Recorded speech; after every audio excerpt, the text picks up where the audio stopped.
नमस्कार, DD news में आपका स्वागत है। मैं हूं चंद्रशेखर जोशी और आइए सबसे पहले बात करते हैं इस वक्त की हेडलाइंस की। भारत दौरे पर आए अमेरिकी उपराष्ट्रपति जेडी वैंस का पीएम मोदी ने खुद किया स्वागत। दोनों नेताओं ने द्विपक्षीय सहयोग के विभिन्न क्षेत्रों में प्रगति की समीक्षा की। उपराष्ट्रपति जेडी वैंस ने परिवार सहित अक्षरधाम मंदिर में की पूजा अर्चना।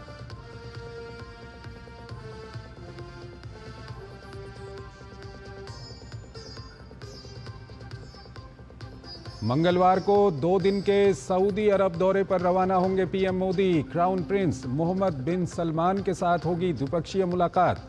भारत सऊदी रणनीतिक साझेदारी परिषद की दूसरी बैठक की करेंगे अध्यक्षता।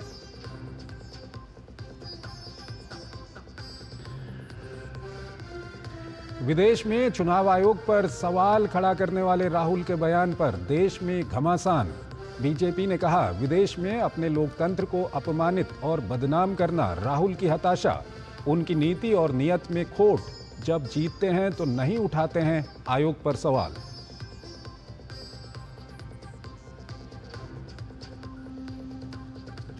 ईपीएफओ में रिकॉर्ड सदस्यता। ईपीएफओ ने फरवरी 2025 में 16.10 लाख सदस्य जोड़े।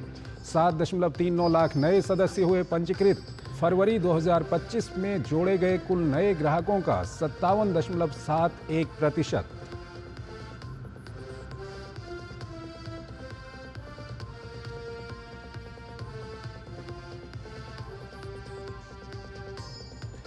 दिल्ली सरकार ने हीट एक्शन प्लान 2025 किया जारी। ठंडे पानी के 3000 एटीएम किए प्रस्तावित। 5 लाख नागरिकों को 24 घंटे ठंडा पानी उपलब्ध कराना है उद्देश्य। 3-4 हजार बड़ी जल आरओ इकाइयां होंगी स्थापित। 1800 आपदा मित्रों को किया जाएगा शामिल।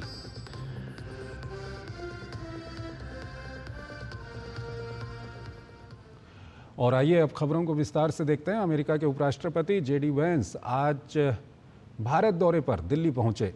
4 दिन की भारत यात्रा पर आए वैंस ने दिन की शुरुआत दिल्ली के अक्षरधाम मंदिर में दर्शन से की तो शाम को पीएम मोदी से मुलाकात की। अमेरिकी उपराष्ट्रपति का जयपुर और आगरा जाने का कार्यक्रम है, जहां पर वो कई प्रोग्रामों में हिस्सा लेंगे। वैंस के साथ उनकी पत्नी और 3 बच्चे भी भारत दौरे पर हैं। वैंस की पत्नी भारतीय मूल की हैं, जिनका नाम उषा वैंस है। 4 दिवसीय भारत यात्रा पर आए अमेरिका के उपराष्ट्रपति जेडी वैंस ने प्रधानमंत्री नरेंद्र मोदी से उनके आवास 7 लोक कल्याण मार्ग पर मुलाकात की। पीएम मोदी ने खुद वैंस दंपत्ति का स्वागत किया। जेडी वैंस के साथ उनकी पत्नी और 3 बच्चे भी थे। पीएम ने सबकी अगवानी की। इस दौरान पीएम वैंस के बच्चों के साथ तुलार भी करते दिखे। इसके बाद दोनों नेताओं के बीच द्विपक्षीय वार्ता हुई, जिसमें तमाम मुद्दों पर विस्तार से बात हुई। दोनों नेताओं ने द्विपक्षीय सहयोग के विभिन्न क्षेत्रों में प्रगति की समीक्षा की। उन्होंने दोनों देशों के लोगों के कल्याण पर केंद्रित पारस्परिक रूप से लाभकारी भारत अमेरिका द्विपक्षीय व्यापार समझौते के लिए वार्ता में महत्वपूर्ण प्रगति का स्वागत किया। साथ ही ऊर्जा, रक्षा, रणनीतिक प्रौद्योगिकियों और अन्य क्षेत्रों में सहयोग बढ़ाने की दिशा में निरंतर प्रयासों को भी रेखांकित किया। दोनों नेताओं ने आपसी हित के विभिन्न क्षेत्रीय और वैश्विक मुद्दों पर भी विचार विमर्श किया। साथ ही संवाद और कूटनीति के सहारे आगे बढ़ने पर बल दिया। बातचीत के दौरान पीएम ने अपने सफल अमेरिकी दौरे को याद किया। पीएम ने राष्ट्रपति ट्रंप के लिए शुभकामनाएं भेजी और इसी वर्ष उनके भारत दौरे को लेकर उत्सुकता व्यक्त की। इससे पहले अमेरिका के उपराष्ट्रपति जेडी वैंस का नई दिल्ली पहुंचने पर पालम हवाई अड्डे पर पारंपरिक तरीके से स्वागत किया गया। केंद्रीय मंत्री अश्विनी वैष्णव ने उनकी अगवानी की। वैंस के तीनों बच्चे भारतीय परिधानों में दिखाई दिए। एयरपोर्ट पर केंद्रीय मंत्री अश्विनी वैष्णव ने जेडी वैंस और उनके परिवार का स्वागत किया। पालम एयरपोर्ट पर वैंस का स्वागत गार्ड ऑफ ऑनर के साथ किया गया। उपराष्ट्रपति जेडी वैंस के साथ उनकी पत्नी उषा वैंस, उनके बच्चे और अमेरिकी प्रशासन के अन्य वरिष्ठ सदस्य भी आए हैं। अमेरिका की जो दिलचस्पी है भारत में, और जो भारत के साथ अमेरिका और भारत के बीच में जो मुद्दे हैं सामरिक या व्यापार को लेकर के, मेरे ख्याल उस पर एक जो सहमति है उसको बढ़ाने की कोशिश की जाए। क्या कोई बड़े फैसले अनाउंस होंगे? शायद नहीं अभी, लेकिन मेरे ख्याल जो एक डायलॉग का प्रोसेस चल रहा है उसको हम और उसको पुश फॉरवर्ड कर पाएंगे। जेडी वेंस ने सुबह सपरिवार अक्षरधाम मंदिर के दर्शन किए। इस मौके पर उपराष्ट्रपति का पूरा परिवार भी साथ में था। अमेरिकी उपराष्ट्रपति अक्षरधाम में करीब 55 मिनट रहे। अतिथि पुस्तक में अपना अनुभव साझा करते हुए अमेरिकी उपराष्ट्रपति जेडी वेंस ने लिखा, हमारे बच्चों को ये मंदिर बेहद पसंद आया। 1 घंटे की ये जो इनका अनुभव अंदर रहा वो बहुत ही अविस्मरणीय था। फिर ऊपर गए वो गर्भगृह में भगवान स्वामी नारायण की मूर्ति ऐसे मनोहर दर्शन करके उन्होंने वहाँ पे विश्व शांति के लिए और सभी के बीच में सुहृद भाव और संवादिता बनी रहे उसके लिए उन्होंने प्रार्थना की। इसके बाद उपराष्ट्रपति जेडी वेंस अपने परिवार के साथ दिल्ली के जनपथ स्थित सेंट्रल कॉटेज इंडस्ट्रीज एम्पोरियम देखने के लिए गए। यहाँ पर भारतीय हस्तशिल्प के उत्पाद मिलते हैं। They really enjoyed and they appreciated our showroom. They purchased pottery items, certain paper mache items. They visit all the counters in the showroom, and Central Cotton Industry is one of the temple of art and craft. It's not an ordinary shop. We really like the art and craft. We buy from the very, very small interior in the village. They were liking everything, but they were naturally short of time, so they spent already 40 minutes almost. They took tea, honey, paper mache items. America के उपराष्ट्रपति JD Vance की ये पहली भारत यात्रा है जो अमेरिकी राष्ट्रपति डोनाल्ड ट्रंप द्वारा भारत सहित लगभग 60 देशों के खिलाफ व्यापक टैरिफ व्यवस्था लागू करने और फिर उसे रोकने के हफ्तों बाद हो रही है। वेंस इटली के दौरे के बाद भारत पहुंचे हैं। अमेरिका का उपराष्ट्रपति बनने के बाद ये जेडी वेंस का पहला आधिकारिक भारत दौरा है। ये यात्रा 21 से 24 अप्रैल तक चलेगी। प्रधानमंत्री कल से 2 दिन की सऊदी अरब की यात्रा पर जाएंगे। पीएम मोदी की सऊदी अरब में crown prince Mohammed bin Salman के साथ द्विपक्षीय मुलाकात होगी, जहां दोनों देशों के बीच कई क्षेत्रों में समझौते होने की संभावना है। सुरक्षा, कारोबार, निवेश, ऊर्जा, टेक्नोलॉजी जैसे मुद्दों पर दोनों नेताओं की विस्तार से बात हो सकती है। पीएम मोदी जिद्दा में एक फैक्ट्री का दौरा भी करेंगे तो भारतीय समुदाय से मुलाकात भी करेंगे। पीएम मोदी की सऊदी अरब की ये तीसरी यात्रा होगी। इससे पहले पीएम मोदी 2016 और 2019 में सऊदी अरब की यात्रा कर चुके हैं।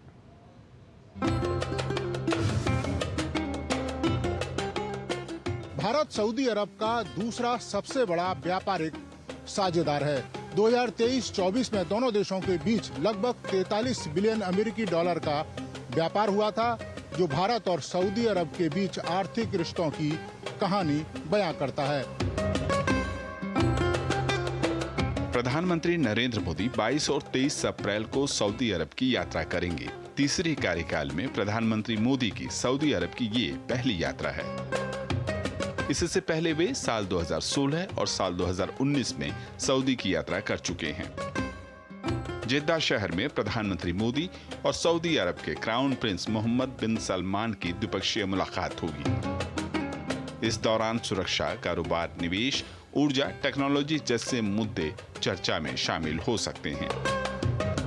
दोनों नेता भारत सऊदी रणनीतिक साझेदारी परिषद की दूसरी बैठक की अध्यक्षता करेंगे। इस यात्रा में रक्षा और आर्थिक रिश्ते सबसे अहम होंगे। The economic partnership also continues to grow. The value of total trade between the two countries in 23-24 was nearly $43 billion. In Saudi Arabia is India's 5th largest trading partner overall, and India is the kingdom's 2nd largest trading partner overall. I gave you the figures for 23-24, which comprised India's imports from Saudi Arabia at nearly $31.42 billion and exports to Saudi Arabia of about $11.56 billion. Apart from trade, investment also continues to do well, and there are investments across different sectors such as energy, steel, chemicals, food sector, telecommunications and startups. दोनों देशों के बीच संबंध रणनीतिक स्तर के हैं। साल 2023 में भारत की अध्यक्षता में हुए G20 शिखर सम्मेलन के दौरान पहली रणनीतिक साझेदारी समिति की बैठक हुई थी, जिसमें क्राउन प्रिंस और सऊदी के प्रधानमंत्री मोहम्मद बिन सलमान ने सह अध्यक्षता की थी। प्रधानमंत्री की हो रही इस यात्रा के दौरान उम्मीद जताई जा रही है कि रक्षा उद्योग के क्षेत्र में महत्वपूर्ण पहल हो सकती है। Cooperation has also expanded on the defense industry front, and India is gaining space as an important supplier of defense stores to Saudi Arabia, and a special agreement on the export of munitions to the kingdom worth about $225 million was signed last year. प्रधानमंत्री मोदी जेद्दा की एक factory में काम करने वाले भारतीय मजदूरों से मुलाकात करेंगे। सऊदी से पहले प्रधानमंत्री विदेशों में रहने वाले भारतीय कामगारों से कुवैत में दिसंबर महीने में ही मुलाकात कर उनके अनुभवों और उनके हालात की जानकारी ले चुके हैं। सऊदी में करीब 27 लाख भारतीय रहते हैं। यह दुनिया में प्रवासी भारतीयों का दूसरा सबसे बड़ा समूह है। यूक्रेन रूस युद्ध, हमास इजरायल युद्ध, सीरिया संकट, टैरिफ बार जैसे मुद्दों ने पश्चिम एशिया की भू राजनीति में नई चुनौतियां पेश करी हैं। प्रधानमंत्री नरेंद्र मोदी की यात्रा पर दुनिया के तमाम मुल्कों की निगाह होगी कि इन चुनौतियों से निपटने में दोनों देश क्या राय रखते हैं। अपने सहयोगी अमृतपाल और कैमरामैन सौरभ के साथ नीरज सिंह, डीडी न्यूज, जेद्दा, सऊदी अरब। प्रधानमंत्री नरेंद्र मोदी 2 दिवसीय सऊदी अरब के दौरे पर रहेंगे। इस दौरान प्रधानमंत्री सऊदी अरब के क्राउन प्रिंस और प्रधानमंत्री मोहम्मद बिन सलमान से मुलाकात करेंगे। वर्ष 2016 और 2019 के बाद ये पीएम मोदी की सऊदी अरब की तीसरी यात्रा होगी। 2 दिवसीय यात्रा पर क्या रहेगा खास, देखिए सऊदी अरब के जेद्दा से संवाददाता नीरज सिंह की ये खास रिपोर्ट। प्रधानमंत्री नरेंद्र मोदी की सऊदी अरब की 2 दिवसीय यात्रा काफी महत्वपूर्ण है। दोनों देशों के बीच द्विपक्षीय वार्ता होगी। इसके अलावा निवेश, ऊर्जा और रक्षा ऐसे क्षेत्र हैं जिस पर दोनों देश मिलकर समझौता कर सकते हैं।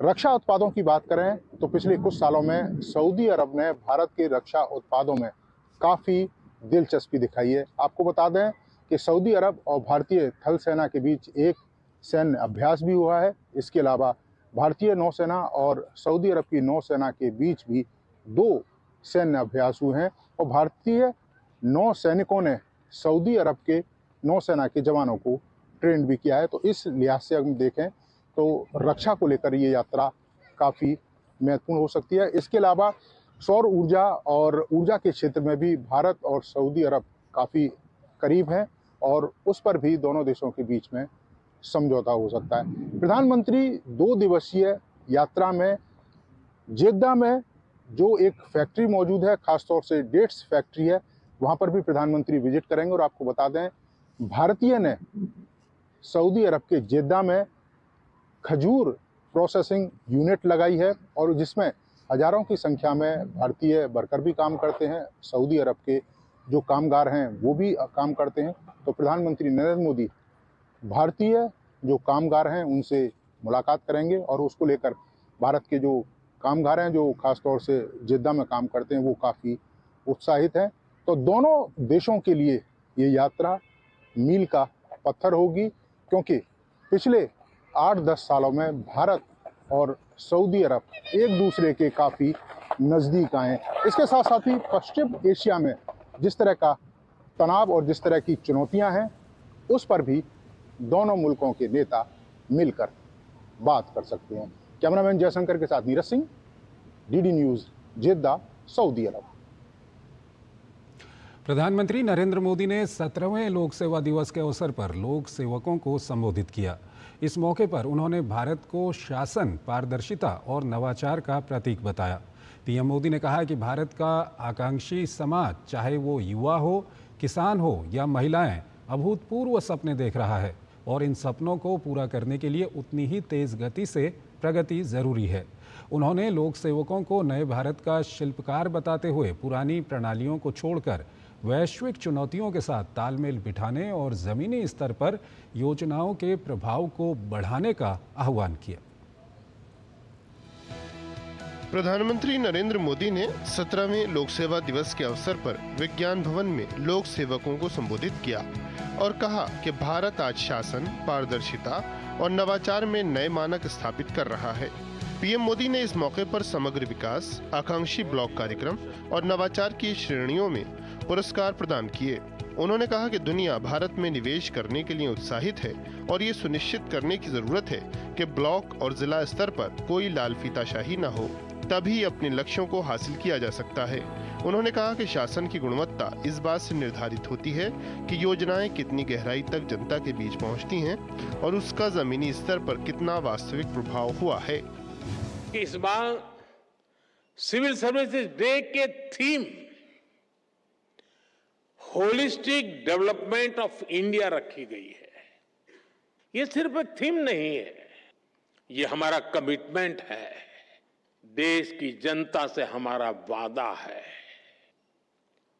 होलिस्टिक डेवलपमेंट ऑफ इंडिया यानी no village left behind, no family left behind, no citizen left behind. असल प्रगति का मतलब छोटे बदलाव नहीं, बल्कि फुल स्केल इंपैक्ट होता है। प्रधानमंत्री मोदी ने कहा कि विकसित भारत के सपने को पूरा करने के लिए विकास के रथ के हर पहिए को एक साथ मिलकर काम करना होगा। प्रधानमंत्री ने कहा कि आज हम एक ऐसी दुनिया में जी रहे हैं जो तेजी से बदल रही है और हमारे वरिष्ठ प्रशासनिक अधिकारी और नीति निर्माता पुरानी प्रणालियों से काम नहीं कर सकते। भारत अब दुनिया का सबसे अधिक जनसंख्या वाला देश बन चुका है। ऐसे में बेसिक सुविधाओं की सैचुरेशन हमारे लिए प्राथमिकता होनी चाहिए। आपको लास्ट माइल डिलीवरी पर हमेशा बहुत ज्यादा फोकस करते रहना है। समय के साथ देशवासियों की नीड्स और एस्पिरेशंस दोनों तेजी से बदल रही है। अब सिविल सर्विस को कंटेम्पररी चैलेंजेस के हिसाब से खुद को एडेप्ट करना होगा, तभी वो रिलेवेंट बनी रह सकती है। हमें खुद के लिए नई नई कसौटियां भी नित्य बनाते रहना होगा और हर कसौटी को पार करते रहना होगा। प्रधानमंत्री ने कहा कि भारत का आकांक्षी समाज, चाहे वो युवा हो, किसान हो या महिलाएं, अभूतपूर्व सपने और महत्वाकांक्षाएं रखता है। इन आकांक्षाओं को पूरा करने के लिए हमें उतनी ही अभूतपूर्व गति से प्रगति की आवश्यकता है। उन्होंने तेजी से बदलते समय में वैश्विक चुनौतियों पर कड़ी नजर रखने की जरूरत पर जोर दिया। तेजी से बदलते समय में हमें ग्लोबल चैलेंजेस पर भी गहरी नजर रखनी है। आप देख रहे हैं, फूड, वाटर और एनर्जी सिक्योरिटी अब भी बड़ी चुनौती बनी हुई है। विशेष रूप से ग्लोबल साउथ के लिए यह बहुत बड़ा संकट है। लंबे समय से चल रहे संघर्षों के कारण कई देशों में हालात और मुश्किल होते जा रहे हैं।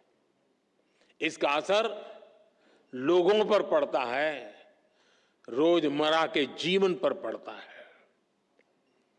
डोमेस्टिक और एक्सटर्नल पहलुओं के बीच बढ़ते इंटरकनेक्शन को हमें समझना हुए हमें अपनी रीति और रीति को बदलना होगा।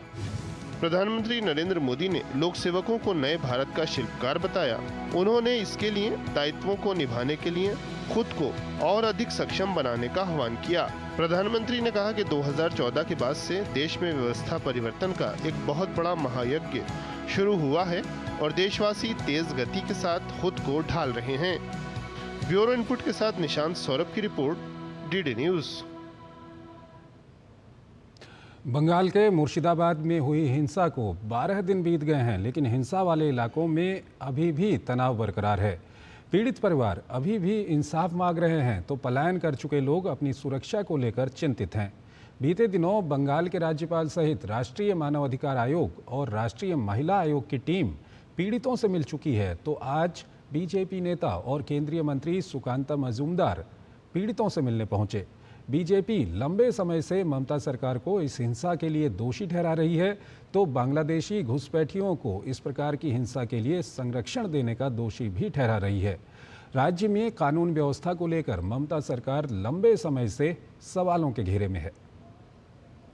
मुर्शिदाबाद में मुलाकात का मरहम, हिंसा पीड़ितों से मिले बीजेपी नेता सुकांत मजूमदार।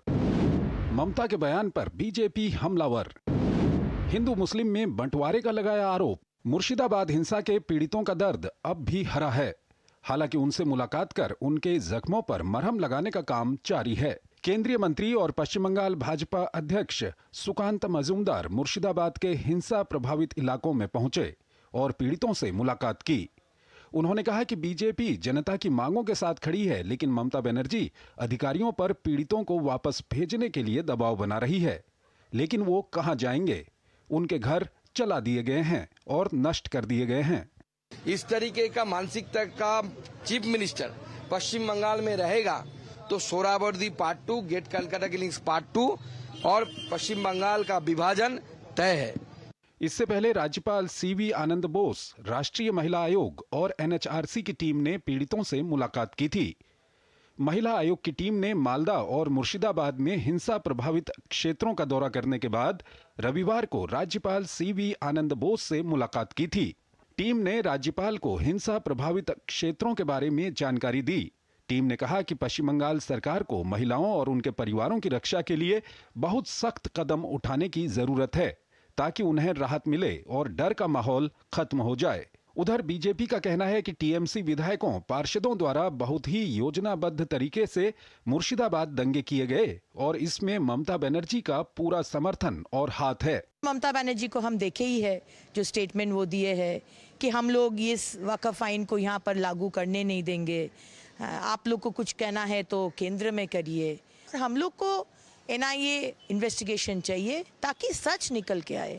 बीजेपी ममता पर आरोप लगा रही है, लेकिन ममता बनर्जी ने राज्य में हिंसा भड़काने के लिए भाजपा और आरएसएस को जिम्मेदार ठहराया है। ममता ने कहा कि दंगों के पीछे जो अपराधी हैं उनके खिलाफ कड़ी कार्रवाई की जा रही है, लेकिन इसके साथ लोगों को आपसी अविश्वास और शंका से बचना चाहिए। लेकिन बीजेपी का कहना है कि ममता हिंदू मुस्लिम में बंटवारे की राजनीति कर रही हैं। पश्चिम बंगाल की जो दुर्गति ममता बनर्जी जी ने कर दी, वो एक दयनीय परिस्थिति है।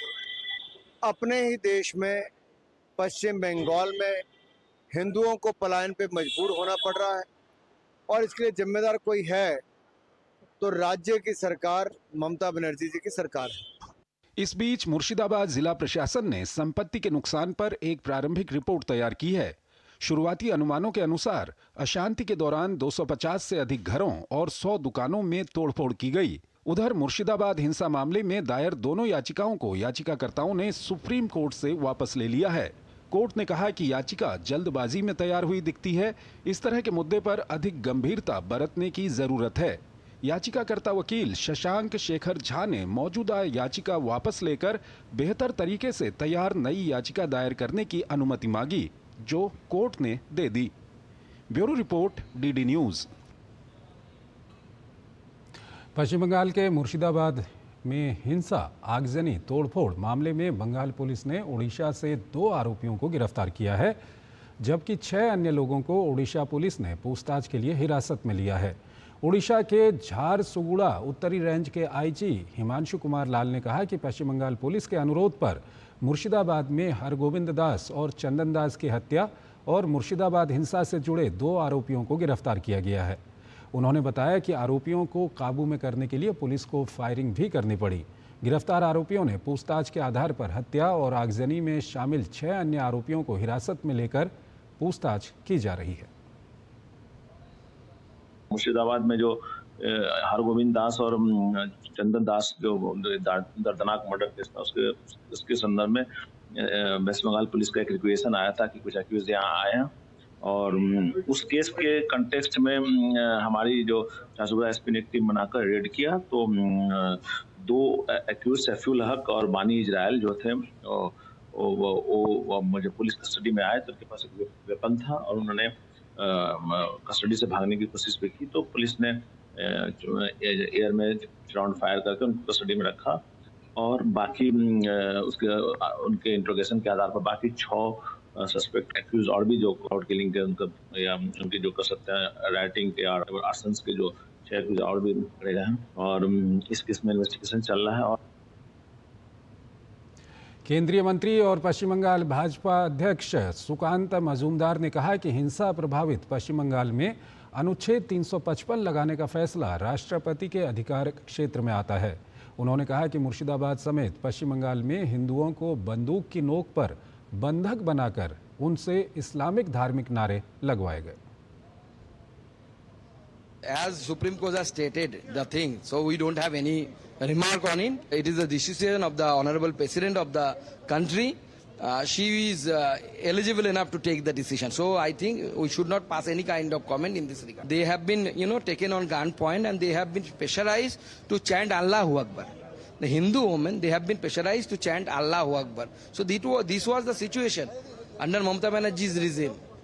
And this will be the future of the other Hindus, those are staying in the Kolkata and the other part and thinking that everything is okay. Only the Murshidabad, there is some problem. Problem is in the DNA. So that we have to discuss, and I would urge the so-called intellectuals of Kolkata. Where are you, sir? What are you doing?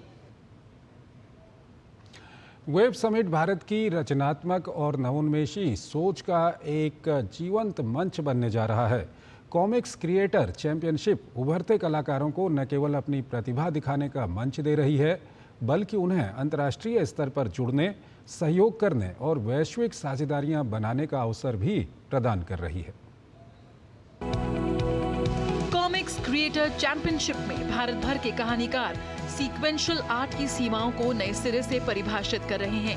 Raj comics, अमर चित्र कथा और आधुनिक digital मांगा creators से सजी jury ने हाल ही में top 10 finalist की घोषणा की। इनमें शामिल हैं द फ्रिज, एक शक्तिशाली बिना शब्दों वाली कॉमिक जो केवल अपने दृश्यों के माध्यम से गहरी भावनाओं और कहानी को दर्शकों तक पहुंचाती है। फ्रिज एक कॉमिक है जो प्रोफेशनल कैटेगरी में सिलेक्ट हुआ है। प्रोफेशनल कैटेगरी में 5 और एमेच्योर कैटेगरी में 5 ऐसे सिलेक्शन था, तो उसमें लैंग्वेज बैरियर नहीं है कोई। उसमें मैंने फैंटेसी वगैरह दिखाई है। तेजस ने बताया कि द फ्रिज एक शांत बिना संवादों वाला प्रयोग है, एक ऐसा एक्सप्रेसिव कॉमिक जो फैंटेसी और रियलिटी को एक साथ पिरोता है।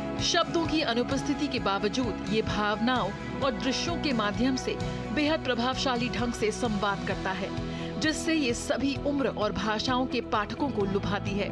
ये कहानी एक बेघर बच्चे और उसकी भूख से जूझने की संघर्ष गाथा है।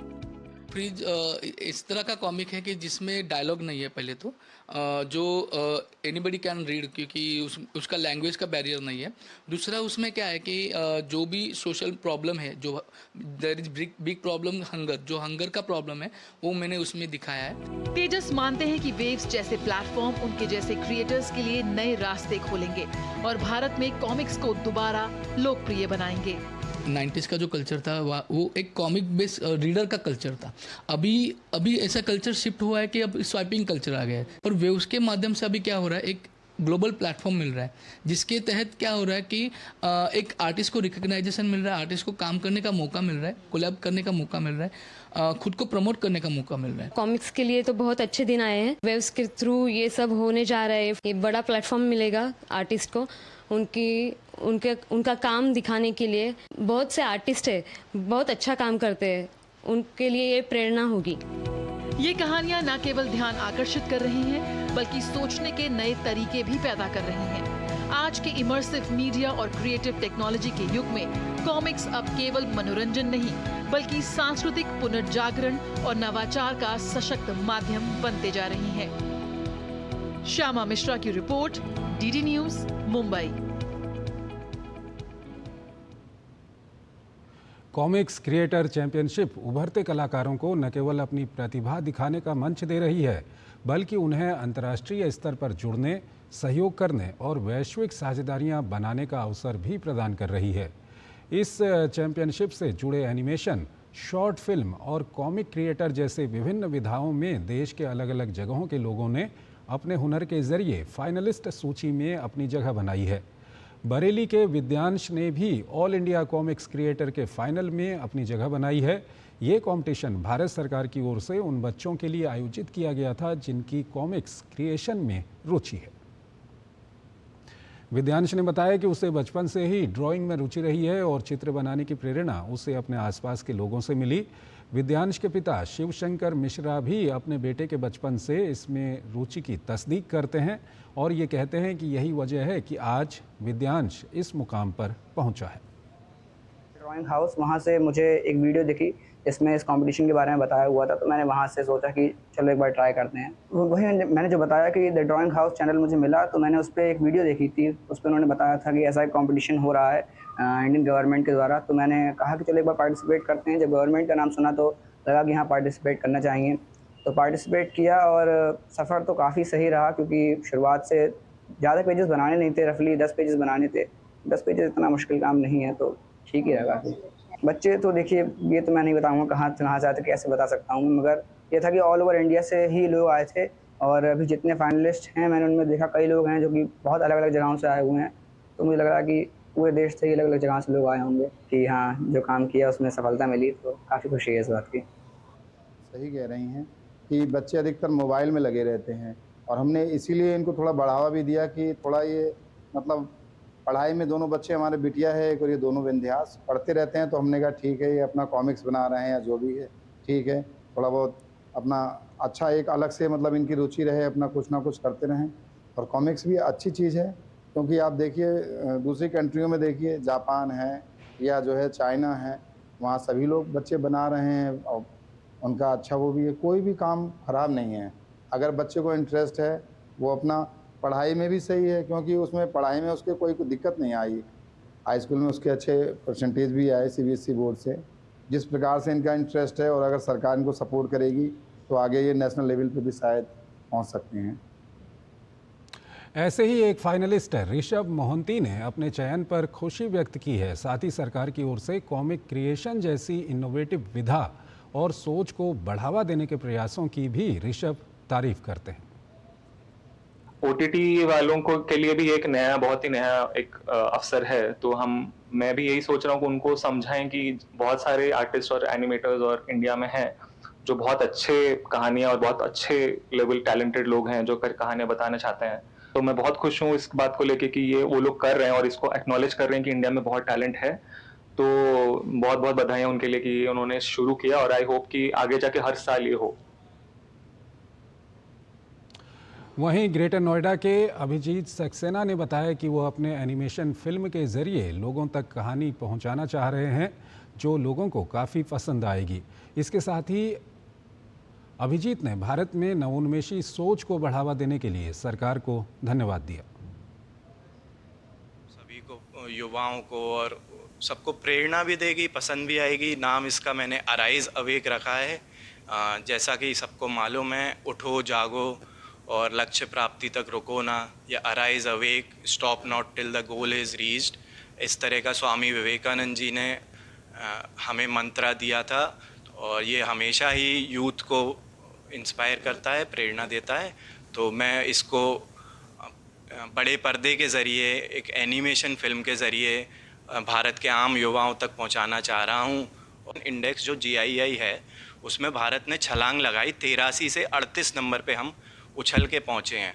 तो अब ये बात साधारण बात नहीं है, ये दर्शाता है कि आज के युवाओं को किस तरह का भारत चाहिए। कानपुर विश्वविद्यालय में आयोजित भाजपा के प्रबुद्ध वर्ग सम्मेलन में पहुंचे बीजेपी के राष्ट्रीय महामंत्री सुनील बंसल ने कार्यक्रम का शुभारंभ किया।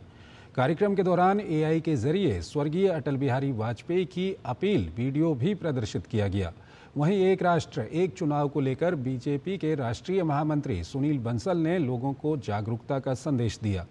कार्यक्रम के दौरान प्रदेश अध्यक्ष भूपेंद्र चौधरी, प्रदेश सरकार के मंत्री योगेंद्र उपाध्याय भी मौजूद रहे। देश में वन नेशन वन इलेक्शन होना चाहिए, यह कंसेप्ट पर सब पहले सहमत हों उसका जो टेक्निकल पक्ष है, लीगल पक्ष है, वो फिर बाद में चर्चा होगी। उसके लिए जो हमारे देश में एक्सपर्ट लोग हैं वो चर्चा करेंगे। लेकिन देश की आज की वर्तमान आवश्यकता है कि एक साथ लोकसभा और विधानसभा के चुनाव हो। उसको लेकर के पूरे देश में एक जन अभियान हम लोगों ने शुरू किया है। जनता के बीच में जा रहे हैं, चर्चा होगी, सबके सुझाव सजेशन जॉइंट पार्लियामेंट्री कमेटी लेगी। उसके बाद में फिर नया बिल बनेगा जब चर्चा होगी। कर्मचारी भविष्य निधि संगठन ईपीएफओ ने फरवरी 2025 के लिए पेरोल डेटा जारी किया है, जिसमें 16.10 लाख सदस्यों की वृद्धि हुई है। साल दर साल विश्लेषण से पता चलता है कि फरवरी 2024 की तुलना में पेरोल वृद्धि में 3.99% की वृद्धि हुई है, जो रोजगार के अवसरों में वृद्धि और कर्मचारी लाभों के बारे में बढ़ती जागरूकता को दर्शाता है। ईपीएफओ ने 18 से 25 आयु वर्ग में 4,27,000 नए ग्राहक जोड़े, जो फरवरी 2025 में जोड़े गए कुल नए ग्राहकों का महत्वपूर्ण 57.71% है। दिल्ली की मुख्यमंत्री रेखा गुप्ता ने राज्य के लिए हीट एक्शन प्लान 2025 का अनावरण किया। इसके तहत ठंडे पानी के 3000 एटीएम प्रस्तावित किए गए। इस प्लान के तहत 1800 राष्ट्रीय और दिल्ली आपदा प्रतिक्रिया स्वयंसेवकों या आपदा मित्रों को शामिल किया जाएगा। साथ ही छायादार शीतल आश्रयों की भी स्थापना की जाएगी। दिल्ली सरकार के स्कूलों और कार्यालय भवनों की चारदीवारी के पास 3-4 हजार बड़ी जल आरओ इकाइयां खोलने की बात कही गई है। इसका उद्देश्य 5 लाख नागरिकों को 24 घंटे ठंडा पानी उपलब्ध कराना है। इसमें पीडब्ल्यूडी सड़कों पर, बस स्टॉप और यातायात चौराहों के पास जनता के लिए 3000 जल एटीएम स्थापित किए जाएंगे। इनमें 1000 सार्वजनिक सड़कों पर, 1000 सरकारी भवनों में और 1000 ग्रामीण क्षेत्रों में होंगे। दिल्ली सरकार हीट एक्शन प्लान के तहत आम जन को राहत देने के कार्य में कॉरपोरेट सामाजिक उत्तरदायित्व CSR पहल के तहत निजी संस्थाओं से भी मदद मांगेगी। दिल्ली सरकार जनता को सावधानी बरतने के लिए नियमित रूप से SMS और सोशल मीडिया के माध्यम से भी गर्मी की चेतावनी जारी करेगी। दिल्ली सरकार ने गर्मी की समस्या से निपटने के लिए पहले ही GPS से जुड़े पानी के टैंकर शुरू कर दिए हैं। सरकारी भवनों के लिए नई गर्मी प्रतिरोधी ठंडी छतें लगाने की भी पहल है, जिसे धीरे धीरे आगे बढ़ाया जाएगा।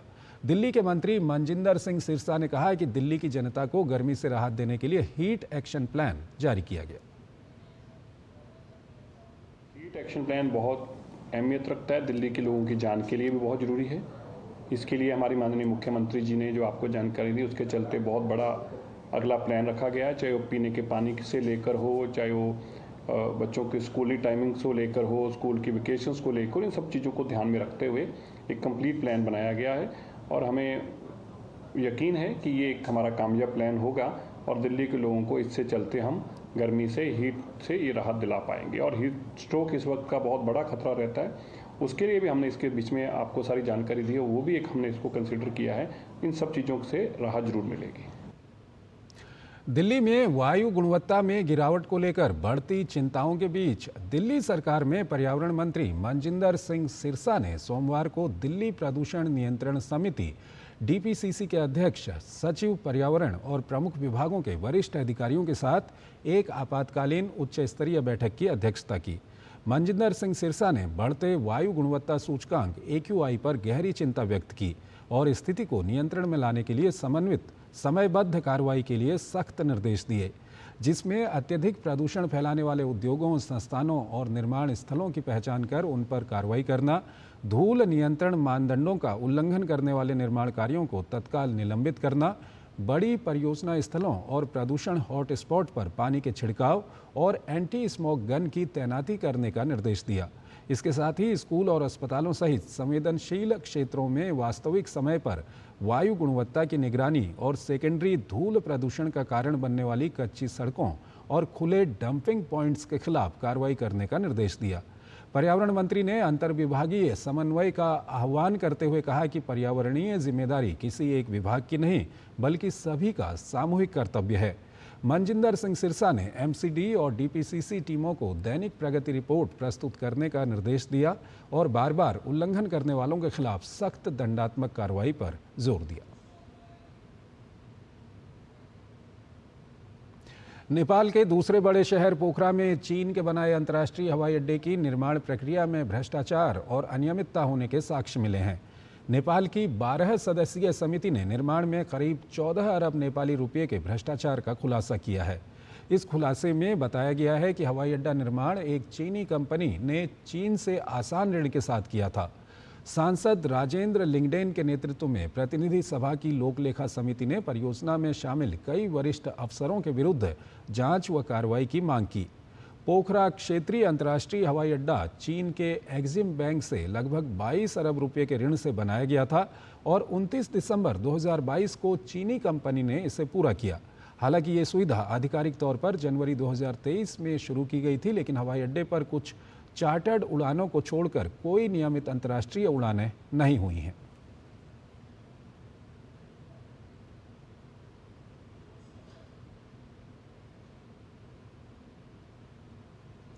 ऑटोमोबाइल इंडस्ट्री में तेजी से विकास हो रहा है। ऑटोमोबाइल सेक्टर में भारत दुनिया में 7वें से तीसरे नंबर पर पहुंच गया है। बायोफ्यूल का उपयोग भी तेजी से बढ़ रहा है। दिल्ली को ट्रैफिक जाम से मुक्ति मिलनी चाहिए और पब्लिक ट्रांसपोर्ट को बढ़ावा देने की ज़रूरत है। ये बात केंद्रीय मंत्री नितिन गडकरी ने नई दिल्ली में एक दैनिक समाचार पत्र समूह के कार्यक्रम में कही। उन्होंने कहा कि आज के समय में मीडिया के सामने कई चुनौतियां तो हैं ही, जिम्मेदारी भी बढ़ी है। कार्यक्रम को संबोधित करते हुए दिल्ली की मुख्यमंत्री रेखा गुप्ता ने कहा कि हमें मिलकर दिल्ली के विकास के लिए काम करना है, जिसमें मीडिया की भूमिका बहुत महत्वपूर्ण है। कार्यक्रम में दिल्ली के उपराज्यपाल विनय सक्सेना ने कहा कि इस डिजिटल मीडिया के युग में समाचार पत्रों की विश्वसनीयता कायम है और जिम्मेदारी बढ़ी है। कार्यक्रम में अपने क्षेत्र में उत्कृष्ट कार्य करने वाले विभिन्न क्षेत्रों के लोगों को सम्मानित भी किया गया। नितिन गडकरी, केंद्रीय मंत्री रेखा गुप्ता, मुख्यमंत्री दिल्ली और विनय कुमार सक्सेना, उपराज्यपाल दिल्ली, वहां पर मौजूद रहे। हमारी जुडिशरी, हमारी एग्जीक्यूटिव विंग, हमारी लेजिस्लेटिव विंग और हमारी मीडिया, ये 4 स्तंभों पर हमारे संविधान में कहा कि हमारा लोकतंत्र खड़ा है। तो स्वाभाविक रूप से ये कार्य आप कर ही रहे हैं और ये देश के लिए बहुत उपयोगी है। आज हम वर्ल्ड में ऑटोमोबाइल इंडस्ट्री के रूप में तीसरे नंबर पर आए। जापान को हमने पीछे डाला है और तीसरे नंबर पर आए हैं। और अभी हम जो कोशिश कर रहे हैं कि electric, ethanol, methanol, biodiesel, bio LNG, CNG, electric और हाइड्रोजन, तो मेरा विश्वास है कि इसमें जिस प्रकार से अभी G20 में ग्लोबल अलायंस भी हुई है, तो आने वाले समय में हम अल्टरनेटिव फ्यूल और बायोफ्यूल में बहुत काम हो रहा है। आज यदि देश की समस्याओं से, परिस्थितियों से, दिक्कतों से, मुसीबतों से, चैलेंजेस से हमने अगर अपने आप को अलग रखा तो आने वाली पीढ़ियां कभी भी हमें माफ़ करने वाली नहीं है। इन समस्याओं को समाधान देने के लिए हर एक व्यक्ति को, हर एक संस्था को और आप जैसे बड़े अखबारों को अपनी भूमिका तय करनी पड़ेगी और वो भूमिका निभानी पड़ेगी। क्योंकि हमने जब आज़ादी की लड़ाई भी होती थी तो अखबारों की कितनी बड़ी भूमिका होती थी उस स्वतंत्रता संग्राम को आगे ले जाने में। आज भी देश आज़ाद जरूर हो गया, परंतु सामाजिक लड़ाइयाँ, बहुत सारी कुरीतियाँ अभी भी समाज में ऐसी व्याप्त हैं जिनसे लड़ने की आवश्यकता है। बीते हुए कुछ दशकों में मीडिया का तेजी से विस्तार हुआ है। आज हम सभी इलेक्ट्रॉनिक मीडिया, इंटरनेट मीडिया और सोशल मीडिया से भी जुड़े हुए हैं। ऐसे में अपनी साख को बनाए रखना बहुत ही मुश्किल काम है। देश में ब्रॉडबैंड सब्सक्राइबर्स की संख्या जनवरी में बढ़कर 94.5 करोड़ हो गई है, जो कि दिसंबर में 94.9 करोड़ थी। ब्रॉडबैंड सेगमेंट में वायर्ड और वायरलेस दोनों तरह के यूजर्स शामिल हैं। मोबाइल और फिक्स्ड वायरलेस ब्रॉडबैंड सब्सक्रिप्शन में अलग अलग रुझान देखने को मिले हैं। दिसंबर में मोबाइल ब्रॉडबैंड सब्सक्रिप्शन की संख्या 89.8 करोड़ से बढ़कर जनवरी में 89.9 करोड़ हो गई है। समीक्षा अवधि के दौरान फिक्स्ड वायरलेस ब्रॉडबैंड यूजर्स की संख्या 49 लाख थी। टेलीकॉम रिपोर्ट में कहा गया है कि 5G फिक्स्ड वायरलेस एक्सेस ग्राहक, जिन्हें पहले वायरलाइन के अंतर्गत गिना जाता था, अब वायरलेस कैटेगरी में शामिल कर दिए गए हैं। इससे कुल वायरलेस यूजर्स की संख्या में वृद्धि हुई, जो दिसंबर में 115.06 करोड़ से बढ़कर जनवरी में 115.7 करोड़ हो गई।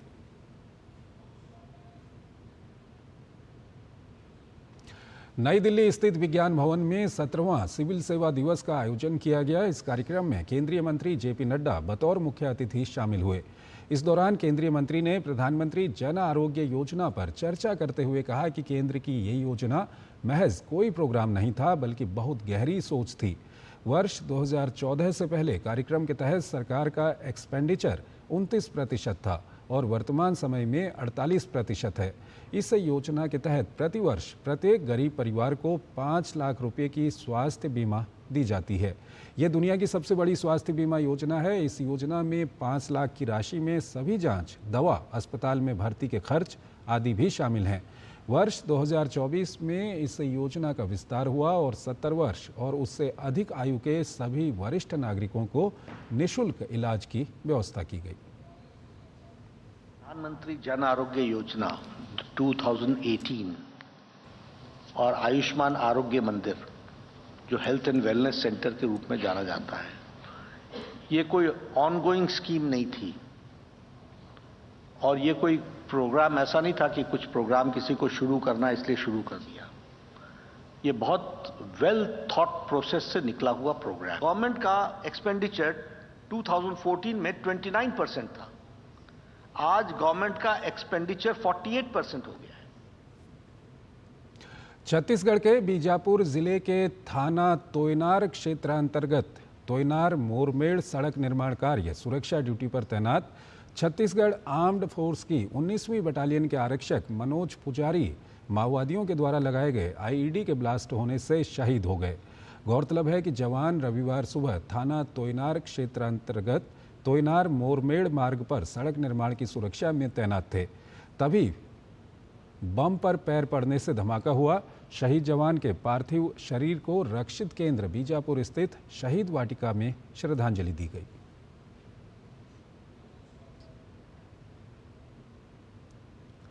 विदेशी जमीन से एक बार फिर से देश विरोधी बयान देने को लेकर राहुल गांधी घिर गए हैं। लोकसभा में नेता विपक्ष राहुल गांधी ने महाराष्ट्र विधानसभा चुनावों को लेकर चुनाव आयोग पर सवाल खड़े किए, जिसके बाद बीजेपी ने राहुल गांधी और कांग्रेस पर जमकर घेरा और देश का विदेशी जमीन से अपमान करने का आरोप लगाया। बीजेपी ने आरोप लगाया है कि जब कांग्रेस चुनाव नहीं जीत पाती तो संवैधानिक व्यवस्थाओं पर सवाल खड़ा करना शुरू कर देती है और देश विरोधी एजेंडा चलाती है। विदेश में राहुल गांधी का बयान, फिर किया देश का अपमान। राहुल के बयान पर छिड़ा घमासान, बीजेपी कांग्रेस में मचा संग्राम। The election commission gave us a figure, voting figure for 5:30 in the evening, and between 5:30 in the evening and 7:30 in the evening, when the polls were supposed to have closed, 65 lakh voters voted. Now, that is physically impossible to happen. ये बयान है लोकसभा में नेता प्रतिपक्ष जैसे संवैधानिक पद पर बैठे कांग्रेस के पूर्व अध्यक्ष राहुल गांधी का, जिन्होंने अपने विदेशी दौरे पर भारत के लोकतंत्र और चुनाव आयोग को लेकर गंभीर सवाल उठाए हैं। राहुल गांधी ने एक कार्यक्रम को संबोधित करते हुए महाराष्ट्र विधानसभा चुनाव में मतदाताओं की संख्या और मतदान प्रतिशत में बड़े पैमाने पर गड़बड़ी की ओर इशारा करते हुए गंभीर सवाल उठाए और चुनाव आयोग को कटघरे में खड़ा किया। जाहिर है राहुल का यह बयान बीजेपी को नहीं भाया और उसने फौरन पलटवार किया। बीजेपी का कहना है कि राहुल गांधी विदेशी भूमि पर जाकर वही कर रहे हैं जो वो कई दशक से करते आए हैं, भारत की बेइज्जती और भारत का अपमान। बीजेपी का कहना है कि ये राहुल गांधी की हताशा है कि वो विदेशों में भी भारत के महान लोकतंत्र को अपमानित और बदनाम कर रहे हैं। बीजेपी के मुताबिक उनकी नीति और नीयत में खोट है। राहुल गांधी विदेशी भूमि में जाकर वही करते हैं जो वो कई दशकों से करते आ रहे हैं, भारत की बेइज्जती और भारत का अपमान। अमेरिका में राहुल गांधी ने भारत का अपमान किया है। ये कोई नई बात नहीं है, पहली बात नहीं है, ये एक सुर्खी है आज की। उनको एक बात याद रखनी चाहिए, वोट भारत की जनता करेगी। विदेशों में जाके भारत को बदनाम करते हैं, ऐसे राहुल जी और इनके साथियों से मैं कहना चाहता हूं, भारत को जितना बदनाम करोगे भारत की जनता उतना ही करारा जवाब देगी। दरअसल कांग्रेस और उसके नेता अक्सर चुनाव आयोग और ईवीएम पर सवाल उठाते रहते हैं और यही काम राहुल ने अब विदेश में किया है। बीजेपी का कहना है कि जब कांग्रेस और उसके सहयोगी चुनाव जीतते हैं तो चुनाव आयोग पर सवाल नहीं उठाते। वहीं कांग्रेस राहुल के बयान को सही ठहरा रही है। मैं राहुल जी से पूछना चाहता हूं, राहुल जी, झारखंड भी तो उसी समय चुनाव हुआ था, क्या आपने इलेक्शन कमीशन के साथ झारखंड में समझौता किया था? आप एक बार सोरेन जी से पूछिए, क्या उन्होंने समझौता किया था इलेक्शन कमीशन से? प्रियंका वाड्रा उसी चुनाव में जो बाई इलेक्शन हुए थे, उसी समय उसी कालखंड में जो बाई इलेक्शन हुए थे, उस बाई इलेक्शन में वो जीत के सदन में आई। राहुल जी ने जो बात कही है उसमें जो सच्चाई है उसको क्यों नहीं एड्रेस करते? जो उन्होंने तथ्य रखे हैं कि जितने वोट बढ़े हैं, मतलब थोड़े बहुत वोट नहीं बढ़े, 48-49 लाख वोट बढ़े और सबके सब एक पार्टी की तरफ जा रहे हैं। बीजेपी के मुताबिक महाराष्ट्र चुनाव में 9.7 करोड़ मतदाताओं में से केवल 89 शिकायतें ही प्राप्त हुईं। अगर मतदाताओं के साथ छेड़छाड़ हुई थी तो केवल 89 शिकायतें आईं और उनका भी संतोषजनक ढंग से निपटारा किया गया। हर बिंदु को स्पष्ट किया गया है, लेकिन विदेश जाकर भारत और भारत के संस्थानों पर हमला करना, भारतीय राज्य और संस्थानों के खिलाफ लड़ना कांग्रेस का एजेंडा बन गया है। शैलेंद्र मिश्र के साथ ब्यूरो रिपोर्ट, डीडी न्यूज। मार्च 2026 तक देश को नक्सल मुक्त करने का अभियान तेजी से जारी है। बीते कुछ महीनों में नक्सलियों पर बहुत तेज प्रहार हुआ है, जिसके चलते तमाम बड़े बड़े नक्सली मारे गए हैं, तो बहुत बड़ी संख्या में नक्सलियों ने सरेंडर भी किया है। आज झारखंड के बोकारो में 8 नक्सली मारे गए।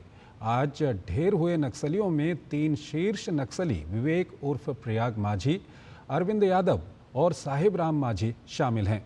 झारखंड पुलिस ने नक्सलियों को चेतावनी दी है कि अगर नक्सली बंदूक नहीं छोड़ेंगे तो ऐसा ही अंजाम होगा। नक्सलियों के खिलाफ इस समय सुरक्षा बलों ने आक्रामक अभियान चला रखा है, जिसका असर यह है कि छत्तीसगढ़ से झारखंड तक हर जगह नक्सली या तो मारे जा रहे हैं या आत्मसमर्पण कर रहे हैं। झारखंड के बोकारो के जंगल में पुलिस एवं सुरक्षा बलों के साथ मुठभेड़ में 8 नक्सली मारे गए हैं। झारखंड के बोकारो जिले के ललपनिया क्षेत्र की लुगु पहाड़ियों में सुबह मुठभेड़ में ये नक्सली ढेर कर दिए गए। मारे गए नक्सलियों में 3 शीर्ष नक्सली विवेक उर्फ प्रयाग माझी, अरविंद यादव और साहेब राम माझी भी हैं। इस ऑपरेशन को झारखंड जगुआर पुलिस और सीआरपीएफ ने अंजाम दिया। मारे गए नक्सलियों के पास से इंसास और एक एसएलआर समेत हथियार बरामद किए गए हैं।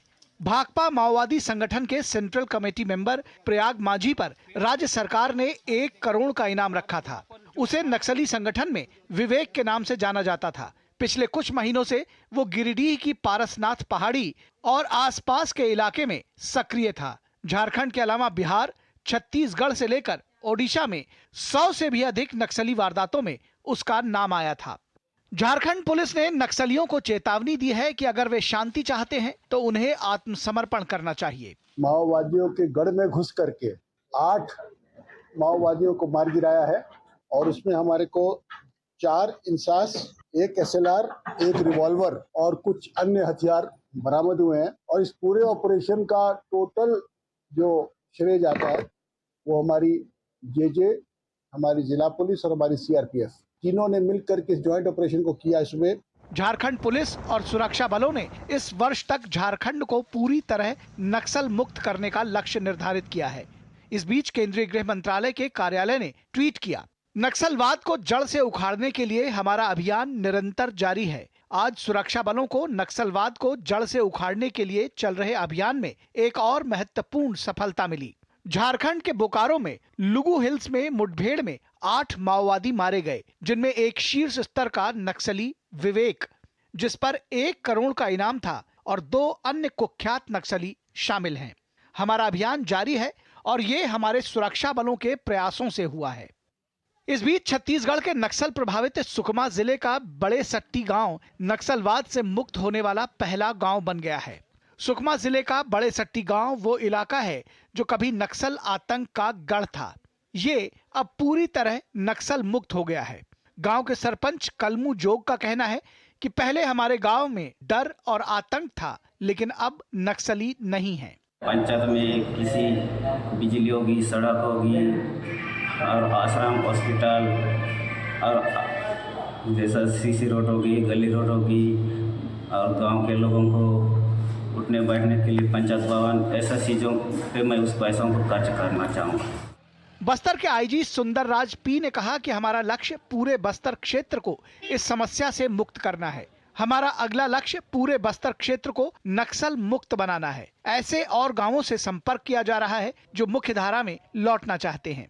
बस्तर संभाग के अन्य जो नक्सल प्रभावित ग्राम पंचायत से अपील करना चाहते हैं, उनकी ग्राम पंचायत में भी नक्सल गतिविधि को समाप्त करते हुए जो क्षेत्र में नक्सल संगठन के लिए काम करने वाले व्यक्तियों को आत्मसमर्पण कर शासन की इस घोषणा का, इस जो पॉलिसी का फायदा उठाकर क्षेत्र की जनता को विभिन्न प्रकार के विकासकारी एवं कल्याणकारी कार्यों से उन्हें लाभान्वित कर सकता है। ये गाँव छत्तीसगढ़ का पहला ऐसा गाँव बन गया है जहाँ नक्सलवाद की समाप्ति की आधिकारिक घोषणा की गई है। सरकार की नई आत्मसमर्पण पुनर्वास नीति और इलवत पंचायत योजना के तहत इस गांव के विकास के लिए 1 करोड़ रुपए दिए जाएंगे।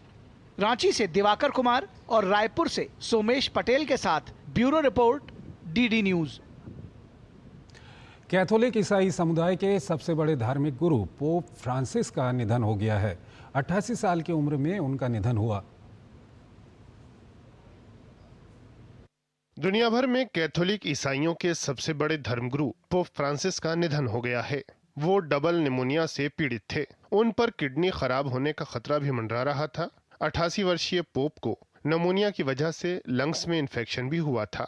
इसके चलते उन्हें सांस लेने में दिक्कत का सामना करना पड़ रहा था। वो 1 महीने से ज्यादा समय तक अस्पताल में भर्ती रहे थे।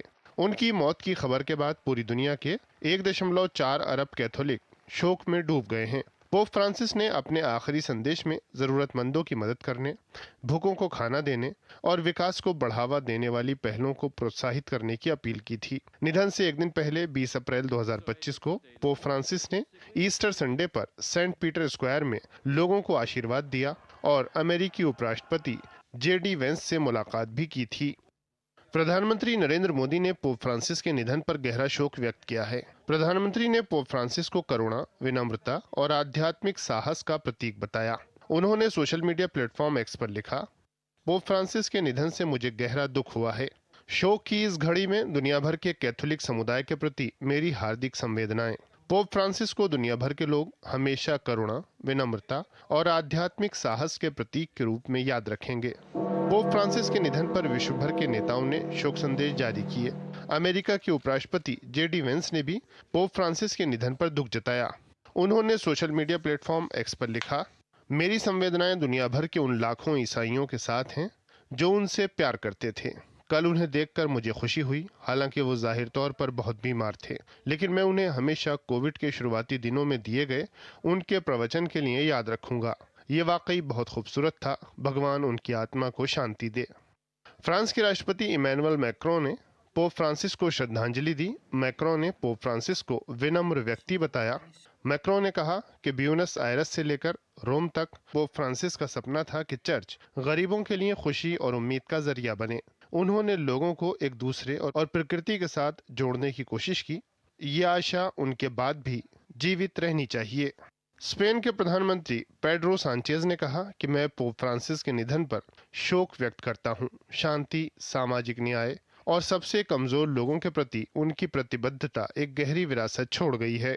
इटली की प्रधानमंत्री जॉर्जिया मेलोनी ने पोप फ्रांसिस की मौत पर गहरा दुख व्यक्त किया। उन्होंने कहा कि पोप फ्रांसिस जीसस के घर वापस आ गए हैं। ये समाचार हमें बहुत दुखी करता है, क्योंकि एक महान व्यक्ति और एक महान पादरी हमें छोड़कर चले गए।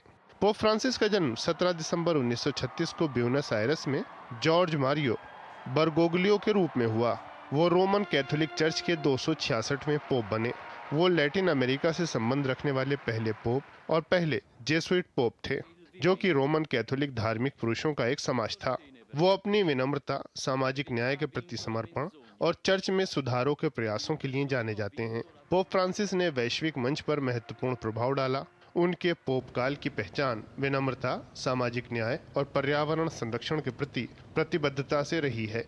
पोप फ्रांसिस ने लगातार गरीबों और प्रवासियों के अधिकारों की वकालत की और उनके साथ खड़े रहने के चर्च के कर्तव्यों पर जोर दिया। उन्होंने वेटिकन के भीतर महत्वपूर्ण आंतरिक सुधारों को लागू किया और जलवायु परिवर्तन और अंतर धार्मिक संवाद सहित विभिन्न वैश्विक मुद्दों पर जोर दिया।